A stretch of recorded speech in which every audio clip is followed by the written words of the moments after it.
PoC number 3. FTPD. Full plane threat detection. Internal attacks over network control critical elements. The problem. The crumbling castle wall. The network perimeter is dissolving. Remote work, cloud services, and mobile devices are making the old model obsolete. Outdated assumptions. Threats are only external.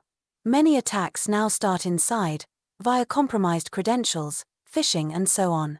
Over-reliance on firewalls creates dangerous security gaps. This single point of defense is no longer enough to keep threats out. In practice this means data theft and exfiltration, internal sabotage, physical tampering, persistent malware installation, time-triggered attacks, post-exit remote access, privilege escalation, and so on. As we can see in these real cases examples, many real-world incidents spanned across different categories of internal threats.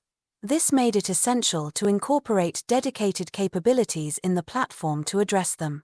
Without this internal perspective, visibility would have remained limited to the external attack perimeter. By extending coverage to include insider threats, the platform achieved a more complete and comprehensive view, enabling true 360-degree security and significantly strengthening the overall protection. To address internal threats in a modular, scalable, and customizable way adaptable to different contexts and security requirements, the approach has been structured into 4 distinct security functions. These include a function dedicated to monitoring and detecting anomalies that may indicate potentially malicious behavior, including the physical access of users, which is the focus of the demo presented in the following part of this video, a function focused on remote access activities, a function covering operations performed by users on the system, and a function dedicated to actions performed on files. Each security function follows the same logical schema with a pipeline of 5 microservices, log reader, for data ingestion and pre-processing, pattern analyzer, for behavior pattern extraction, statistic calculator, for statistic baselines elaboration, anomaly detector, for threat detection and scoring, report generator, for multi-format reporting. The purpose of the log reader service is data ingestion and pre-processing. It ingests raw physical access log and perform initial data validation, cleansing and temporary feature extraction. The key responsibilities comprises CSV log file parsing, timestamp normalization, data validation and cleansing, feature extraction and weekend and nights access flagging. The purpose of the pattern analyzer service is to analyze employee behavioral patterns from processed access data, entry and exit times, session durations, locations, and so on. The analysis capabilities comprises temporal patterns like entry and exit time tracking, daily session durations and weekend or night access patterns, and behavioral metrics like location preferences, door usage patterns and access failure tracking. The purpose of the statistics calculator service is to perform advanced statistical analysis, mean, median, standard deviation to establish behavioral baselines to anomaly detection. Among the statistical metrics computed there are the entry time statistics, the duration statistics, the exit time statistics and the behavioral scores. The purpose of the anomaly detector service is to identify security anomalies using statistical deviation analysis, risk scoring and severity classification. Among the anomaly types detected there are the unusual entries, the unusual exits, the unusual durations, the high failures rates and so on. The purpose of the multi-format report generation is to generate comprehensive security analysis reports in multiple formats comprising executive summaries and detailed technical report. The 4 reports formats generated, as we will see in the demo, include a text report, an executive summary, a detailed JSON and a top priorities section. All the implemented dots provide a complete set of API comprising health check, job status verification, elaborations triggering and results retrieving. Here we can see the UML sequence diagram showing the JSON message exchanges among the 5 dots of the security function pipeline, with the log reader starting its elaboration from the input logs and then providing its outcomes ready for the following pattern analyzer and so on up to the final report generation.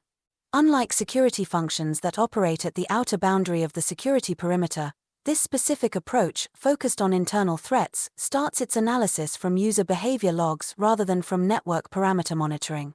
As illustrated in the figure showing the test network implemented in the CNIT testbed, it was therefore necessary to foresee a network management devices within the Network Operations Center, NOC, in order to generate the appropriate logs required for processing by the project framework security functions dedicated to internal threat detection. This include also a module simulating employee access control systems, for example, entry turnstiles, specifically for the physical access security function. As we can see, we start by running the command docker compose build from the shell. The system begins loading the build definitions from the Docker files and retrieving the required metadata. Then, the build process continues, showing multiple steps such as dependency installation through pip install and downloading the required packages. After processing all components, Docker exports the images and completes the build for the 5 dots. Each service is successfully built, as indicated by the built status next to their names. Next, we launch the services using Docker Compose upd. The system starts creating the containers for all the dots. As expected, their status appears as created, then transitions to starting, followed by waiting, and finally healthy once each service is fully operational. In parallel, the Docker interface reflects these updates, showing each container starting up and updating their timestamp. Finally, we run Docker Compose PS to verify the deployment. The output confirms that all 5 dots are up and running, with their respective ports correctly exposed from 5001 to 5005. This completes the deployment process. Using the API exposed by the 5 dots, we can easily query their health endpoints directly from a browser. By sending a simple GET request to each service's port, we receive a structured response that includes the service name, its current status, a timestamp, and the running version. This provides a quick and effective way to verify that all microservices are up, reachable, and operating correctly.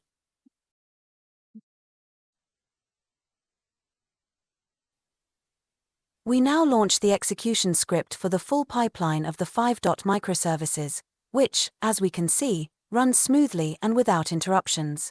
From the console output scrolling on the screen, we can follow the execution flow, step by step. The logs clearly show that the pipeline has been completed successfully, starting from the first component, the log reader, and progressing sequentially through all stages, up to the final report generator. By inspecting the runtime logs, we can also observe the pipeline input_stage1.json, that consists of access logs generated by the emulated employees' entry control systems. As illustrated earlier in the testbed architecture slide, these logs originate from the turnstile controller emulators and have been properly formatted into JSON to be processed by the pipeline. At the end of the execution, the final reports are successfully generated and stored in output_stage5.json, making them ready for further analysis.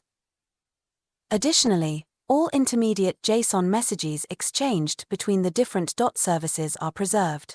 This allows for quick inspection and traceability across the entire processing chain, providing full visibility into each stage of the pipeline.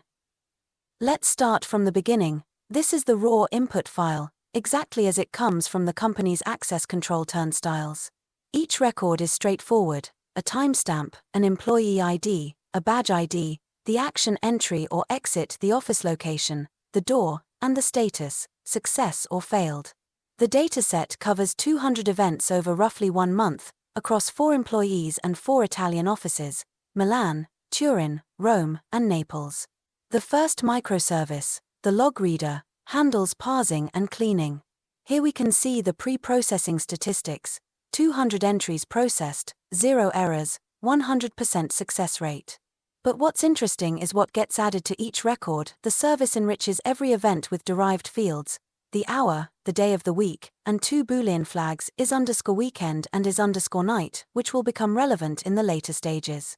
The second microservice, the pattern analyzer, groups events by employee and extracts behavioral patterns. For each person we get the list of daily entry and exit times, the doors and locations used, and, importantly, the count of failed access attempts. Take a look at EMP003, 5 failed attempts out of 45 total. Already a signal that will surface clearly in the next stages.